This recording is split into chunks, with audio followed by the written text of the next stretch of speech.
You know, this is a show that I'm very excited about for a couple of reasons. If you follow walleye tournaments, especially in Minnesota, you've heard of Tom Huynh probably the last year and a half, 2 years. Don't you think? Well, I've done well in Minnesota. Have a little bit of confidence, I've done This okay. guy's a bass angler first and foremost, right? But he started fishing walleye tournaments and just a heck of a good dude. He fishes the NWT against us. So I wanted to get in the boat with him because I know him being a bass angler. He's all over this forward-facing sonar technology, aren't you? Yeah, I mean, I just love learning new things. When this came out, I just told myself I'm putting it on. I wasn't an electronics guy before this. Yeah. And then I put it on and I just wanted to dial it in, and just learning fish reactions, habitat, everything, it's helped me a lot. It's awesome. We're sitting on Leech Lake, very popular lake in Minnesota. I've fished it a ton, but I'm ready to get out there and see a couple of his secrets as well. So follow us and we're gonna show you the next bite.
As techniques for forward-facing sonar develop, they will get more and more advanced. Targeting roaming fish on the sand flats of Leech Lake is a perfect place to learn how to effectively use your active target. It is one of the easiest places to learn what a fish looks like and how far you need to cast in order to land a bait right in front of a waiting walleye. And then I'm not doing anything with this. Just leaving it, letting it sit. Just basically vibrated on the bottom. Yeah. They're on it, see? Yep. Got him, Tom? Got him. Yeah. Got him. That's how it works, huh? Oh, yeah. Yep. Good fish, dude. Good fish. That's awesome. There we go. Nice fish. There we go. Got him. Good one. Yeah, that is a good one. That was awesome.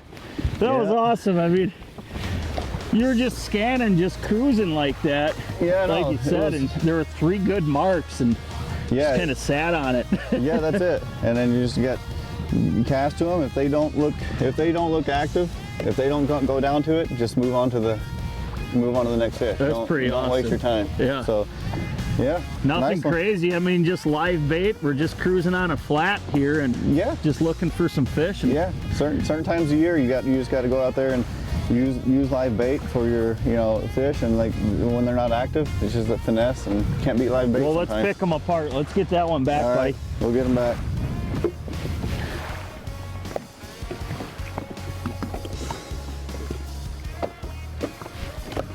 All right, so we're up here fishing on Leech Lake in Walker, Minnesota. And it's mid-October. It's not near as cool as it typically is. We've had some very warm weather leading up to today.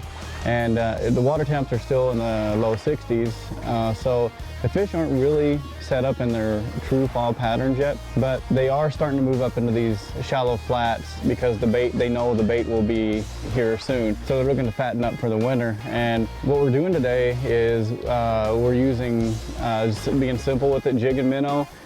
They're hungry, but they want something slower for whatever reason. So yeah, I mean, this is typical bite this time of year as the water just begins its cool down.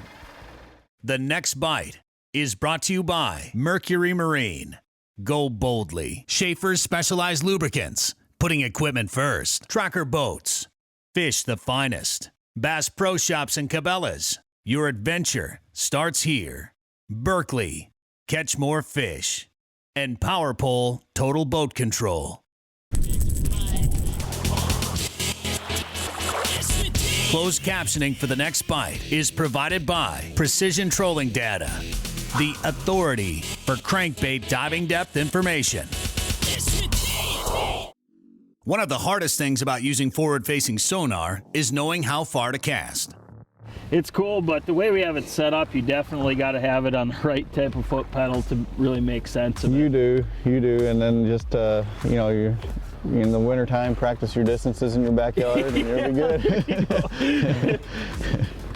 With a little bit of practice, you're capable of very efficiently covering a significant amount of water. And once you get good at marking and catching fish on the sand flats, you can transfer that same knowledge to weed flats or deeper water, and the learning curve will not be as steep. So the way we're fishing here on Leech Lake is really pretty exciting. I mean, it's a situation that a lot of people have heard of over the past couple of years, and it's using a forward-facing sonar technology to target individual fish. And basically what we're set up on here is a flat on Leech Lake. And we simply are doing exactly what I just said, targeting one specific fish at a time, pitching live bait at them.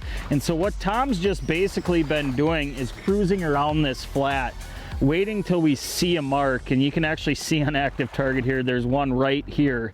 And what we're doing is coming up to those fish, and when you get into, you know, that 20 to 30 foot range where you can make an easy pitch to those fish, pitching our jigs and letting it fall right on top of the fish. And you can see plain as day a lot of times, and you'll see that fish is up off the bottom just a little bit. When that jig falls next to the fish, that fish goes down and attacks it. So something that we're using is a very subtle presentation, but instead of just fishing endlessly across the flat, use active target to really target specific bigger marks and stay right on top of them to catch more fish all day long. Oh, he's on. Look at the slack. Yeah, I got one too.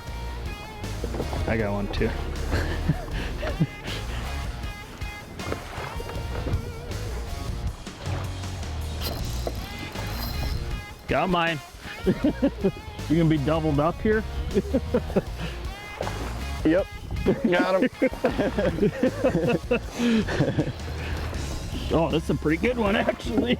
That's a really nice one, yeah. Oh, dude, that is. Look at that thing. There you go. You got the net ready? I'll get it. There you go. I'll get him. Get him. Get him. Oh, my goodness. Wow. A couple of freaking... That one's a giant. That's awesome. That's how it's supposed to work. Yeah, I know. All tangled up in the net, of course. Yeah, it was crazy. Like, mine picked it up, and I mean, that's pretty sweet right there. Yeah. Those are two nice fish. It is. But what we did is we came a little bit deeper, a little bit out further, and you casted the one about 25 out, and I saw a couple. There were like two more behind it on active target at like 40, so I just whipped it out a little bit further, and I mean, look at that. Yeah, I wanted you to catch the big one this time. So. Oh, you did? Yeah. Well, I appreciate that, Tom. Anytime. Thank you. Anytime. Thank you. There you go. Oh, that's a nice one. Oh, yeah. Yeah. Down to the bottom.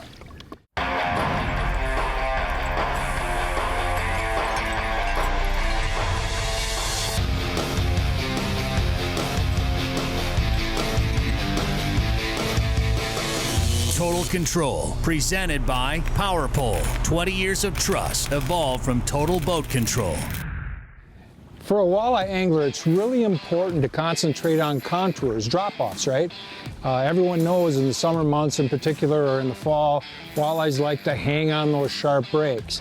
So historically, you would basically graph an area from shallow to deep to shallow to deep, try to find out where the most number of fish were, and then you would put your boat right in that zone, right in that depth zone. With active target, we could take it a step further, and it's amazing. So instead of following the contour, with active target, you can literally go from group of fish to group of fish. And I don't spend a lot of time in between those fish. I usually speed the boat up, and then I'll slow it down right before I get to them.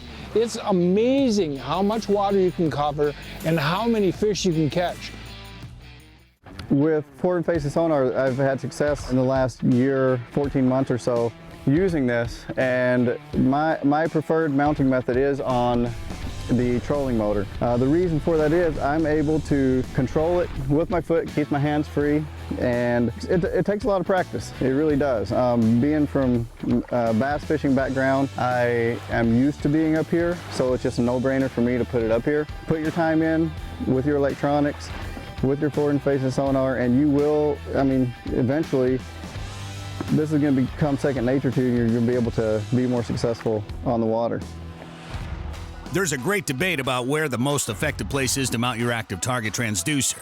Nearly universally, the answer has become on the trolling motor because of the ease of use when pointing in different directions. An exception could be trolling or in rough water when the anchor mode is a necessity. In those situations, directional control of your trolling motor is not possible. Yeah. Little guy? Halfway. There we go. Yeah, we're gonna need the net here. Yeah, nice one. He gives me the halfway. 50-50. He's like, I don't know. Steam down. Yeah, it's a 20-incher probably. It's got a lot of heart to it. Yeah, it does. I'm not very strong either, so that's probably why the rope. Well, I can tell that, right? Yeah. You're kind of getting worked over. Yeah. Holy cow. Whew. Well, I don't think you were going to lose that one. Gone. You swallow it? Got him. Got it. Nice. Yeah. Sweet. All right. Good one. Yeah. Hey, I'll take them. you got the hang of this transducer situation here. I feel like you kind of know where to cast once in a while, Tom. Yeah. You know, I mean, I watched your finishes the last year and a half in Minnesota, and you're just kicking everyone's butt, so it kind of makes sense. I mean, this trip was twofold. yeah. I mean, I wanted to fish with you and meet you, but I kind of wanted to learn his secrets a little bit too. Yeah. I'll show those next week. So when you look at how we're fishing on Leech Lake, I would kind of say it's a tale of two stories. As far as locating the fish and finding them with active target, it's definitely cutting edge. But when it comes down to the equipment and the presentation that we're using, I would say it's extremely old school. This is a Johnny Morris Platinum series right here, rod. 6'9", medium, fast action. So not something with just a ton of backbone, but good backbone. So not necessarily an extra fast, because you want to give these fish a little bit of time when they pick that red tail or fathead up. But a couple things that I'm doing to make sure that you can feel everything you need to feel is use a 10-pound super line, and that's tied directly to an 8-pound fluorocarbon leader down to an 1/8 ounce jig. And the reason that we're using an 1/8 ounce jig is because we want those minnows to be as lively as possible. So when we're finding these fish with active target, we're getting within 20 to 30 feet of them, so you don't have to pitch those minnows very far. That's why we're able to get away with that 1/8 ounce jig. So very, very easy technique to fish. Let these minnows drop right on their faces and hold on to the rods tight. Got him. Got them. Don't Feels stop good. the rod Yeah. a little bit there, Tom. Yeah, it did.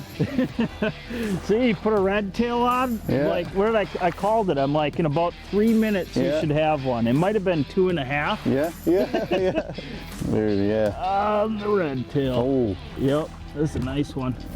Nice fatty. Oh yeah. There Look we at go. that. Look. That's what we came for. Yeah. Look at that. That's just eating too. Yeah. He liked the red tail there, Tom. Yeah, he did. He did. Look at that. That's crazy. That's a good That's a nice fish. fish. Well, it's crazy because we had just seen quite a few fish, Yeah. and we were throwing fatheads at them, and they just didn't seem really interested. No. I mean, we had some go after it, but you know, you put a red tail on, and like I said, in about 3 minutes you'll have one, and you're like, oh, one just killed it. Yeah. No. And when you have a big minnow on there like that too, that they attack it something different. I mean, it's like a hard thump. And Yeah. you're like, they're trying to kill that thing. Yeah. Well, you know what? Yeah. Can't complain about that. Exactly. Yep. There you go, girl. Thank you. Oh, yeah. Nice. That's awesome. That was sweet. You could tell too when you set the hook and that rod rod, just stopped. I'm like, yeah, this one's a little bit Yep. better. Yep. Good job, buddy. Yeah. Thanks, man. The next bite is brought to you by Mercury Marine. Go boldly. Schaefer's Specialized Lubricants, putting equipment first. Tracker Boats, fish the finest. Bass Pro Shops and Cabela's, your adventure starts here. Berkeley, catch more fish. Lowrance, find, navigate, dominate. And Power Pole Total Boat Control.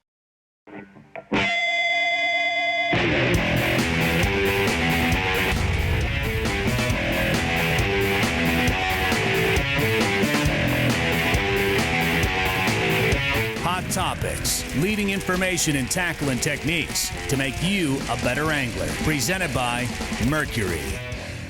There's no doubt there's no more rewarding time of year than fall fishing. You know, the fish have one thing on the mind, and that's eating. But there's a few things that can go along with that. Especially here in the north, we deal with, sub-zero temperatures a lot of times before our lakes freeze. And I want to give you a few tips today that make your day safer and also more enjoyable. And the first thing I want to start out with is, a lot of times with bunk trailers, we get accustomed throughout the year of unhooking our boat before we actually back it in the water. One thing you definitely want to stay away from is doing that when you're dealing with sub-zero temperatures, because especially if you went fishing the day before, your bunks may have froze, and obviously they can be very slick.